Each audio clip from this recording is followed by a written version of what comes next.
Okay, let's talk about the color palette. Over here you see you just press on any of these three panels to select a color. This is a hue, saturation, and value color palette. All the colors at the top are all variations on the same hue or color. These are all variations on the same saturation, and these are all variations on the same brightness. So if you pick like a low saturated color, notice how you get sort of a grayscale here. Also, you have a palette zoom, so if you're trying to pick, say, a particular orange, you can select 3 levels of zoom to get the exact shade you're looking for. Notice up here you have your current color. It changes as I select. You can also sort of scroll around on them.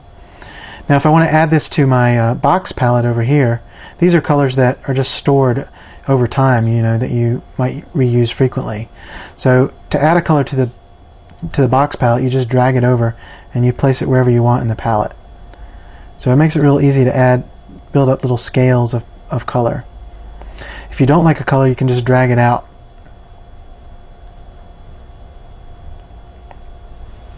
Say I'm drawing and I want to go back to a color I used before, like that red, and I don't remember where it is on the palette. Well, over here is a little eyedropper. If you click it, it highlights, and then the next time you click down, it'll select the color off the screen. So here's that gray. Over here we have a clear color. That's basically an eraser. So if you need to erase something, just tap there, and then when you draw, you're basically cutting holes in your drawing. So now if I pick a new color and draw with underdraw on, notice I can draw underneath my picture.